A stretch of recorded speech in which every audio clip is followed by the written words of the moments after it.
很高兴您来到 Star 频道。现在订阅并分享频道会更有趣。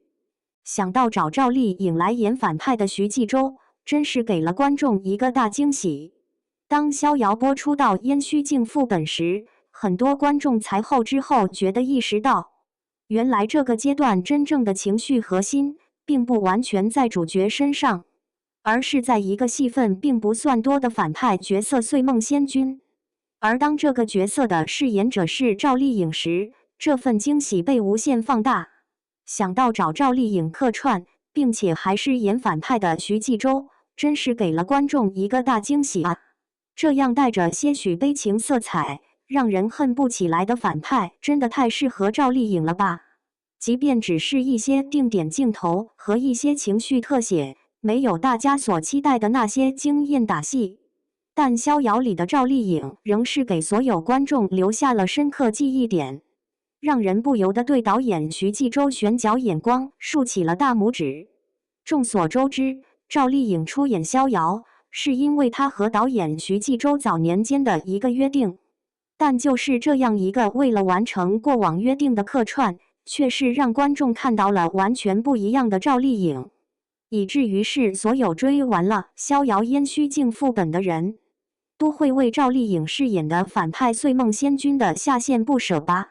作为逍遥前半段剧情里的大 boss， 岁梦仙君虽然各种忽悠皇帝给他找来大量的少女，以供他能吸取他们的精力，从而维持在魅形态下的法力，并且还以是新毒骗来了男主红叶，囚禁了男二号秉烛，更是捣鼓了一系列试炼来考验女主逍遥。按理说，这样一个作恶不断的反派角色，必定会让观众恨得牙痒痒，巴不得他赶紧下线。但事实却不是如此，观众对岁梦仙君这个角色非但没恨起来，反而还在他下线时狠狠赚了观众一把眼泪，让人希望他能多留几集。这是为何呢？其一是岁梦这个角色本身也是个苦命人，年轻是为了心爱之人历经万难集齐了昆仑镜，但最终发现一切都是骗局，自己被伤得体无完肤，从而才成为了堕仙，沦为了魅妖。相比起妖族的黑无是纯坏，岁梦仙君则是深陷欺骗和真情执念中，将自己曾经的善意和情感封闭了起来。观众对于这样一个角色的心疼和共情感，其实要远大于恨意与讨厌。其二，自然就是因为这个角色的饰演者可是赵丽颖啊，不仅是85花 top， 而且还是曾经给我们留下了太多记忆点的古装女神啊。她演的反派或许天生就让人恨不起来，甚至还会让人有点希望她能赢到最后。大家都知道，颜值演技兼备的赵丽颖在古装赛道上的表现一直都非常出色。从年轻时期的《花千骨楚乔传》到前2年的《与凤航》，赵丽颖的古装颜值出众，角色的诠释也十分完美，可以说是具备了极强的统治力。在这样的滤镜之下，让赵丽颖来演岁梦这个设定有些复杂的反派角色，先天就具备了很好的反差感。岁梦仙君一身白衣的造型打破了过往反派必须黑化的设定，而且他对于人物细节上的表达也是恰到好处。就像第一次在悬崖边出场时，岁梦仙君先是一脸和蔼的想让女主把东西给他，在没有得逞后瞬间变脸的杀招，这前后的反差感很有震撼力。在处理弟子内斗时，看似是轻描淡写的让他们自己解决，但实际上却是祸心暗藏。冷眼旁观的看着对方自相残杀，这份冷漠和冷血感更是过往赵丽颖没有过的表演。还有最新剧情，面对少年友人子修时，从狠毒冷血的状态逐渐到感动，再到放下执念的落泪以及离开，这一段戏里岁梦仙君有着很明显的情绪转变，最后的放下执念更是有着很鲜明的层次感。毫无疑问，虽然是第一次在古装仙侠剧里演反派，但赵丽颖却是精准把握住了角色。并在多段情绪转变戏里有着十分精彩的发挥，堪称完美的诠释好了这个角色。并且也因为赵丽颖过往所积累下的好观众缘和路人缘，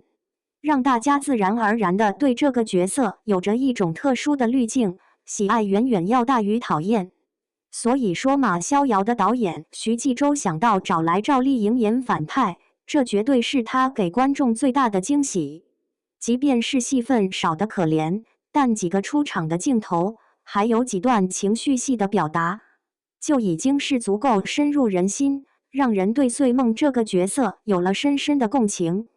不愧是一年拿下了3个影视赛道大奖的赵丽颖，仅仅是客串的反派，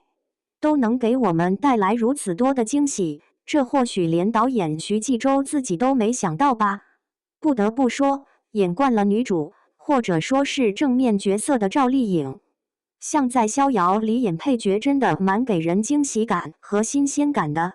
而且以赵丽颖现在的咖位和影响力，若不是来《逍遥》客串，她还真没啥机会能演反派。可以像现在这样不多的戏份里，好好的过一把反派的瘾，又能拓宽一下自身的戏路，绝对是一个很好的体验和双赢的选择吧。这也证明了演员偶尔跳出自己的舒适区，尝试一些所没有诠释过的角色类型，所能呈现的效果真的太好了。咱就说看了赵丽颖饰演的穗梦仙君后，让人觉得反派真的不用都是暗黑造型，也不用是为达目标的各种机关算尽，其实也能像赵丽颖饰演的穗梦这样，带着一些自我执念的挣脱，效果反而还会更好。赵丽颖在《逍遥》里的穗梦仙君，证明了一件事：反派并不一定要靠夸张的手段来制造压迫感，有时候一份未解的执念与无法回头的清醒，反而更令人难忘。可惜的是，这个角色已经在最新剧情中下线，也让不少观众产生了强烈的意犹未尽。以赵丽颖如今的咖位与影响力，若非这种特殊客串，她确实很难有机会去完整尝试反派角色。但正是这次短暂却精准的出演，让人看到了她在表演维度上的更多可能性，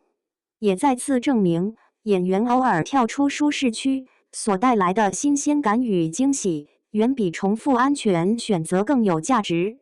或许下一次再看到赵丽颖饰演反派，还要等很久，但至少穗梦仙君已经成为一个足够特别、足够值得记住的存在。那么问题来了，